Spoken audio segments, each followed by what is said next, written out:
কলকাতাকে হারাতে আমি একাই যথেষ্ট। দলের সাথে যোগ দিয়েই কলকাতাকে উদ্দেশ্য করে হুমকি দিয়ে একই বললেন মোস্তাফিজুর রহমান। মোস্তাফিজের এমন হুঙ্কারে অবাক স্বয়ং ধোনিও। দর্শক, আইপিএলের প্রথম 3 ম্যাচেই মুগ্ধ করেন বাংলাদেশি কাটার মাস্টার মোস্তাফিজুর রহমান।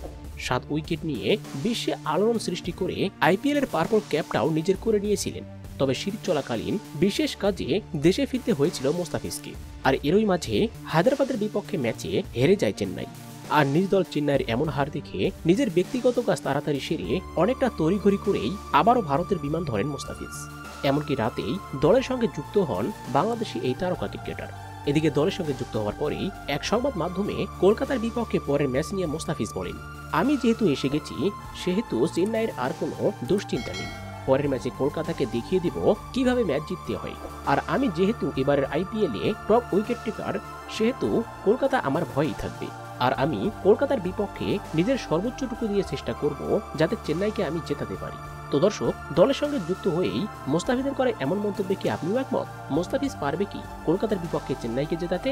অবশ্যই কমেন্ট করে জানিয়ে দিন এ নিয়ে আপনার মূল্যবান মতামতটি। ধন্যবাদ।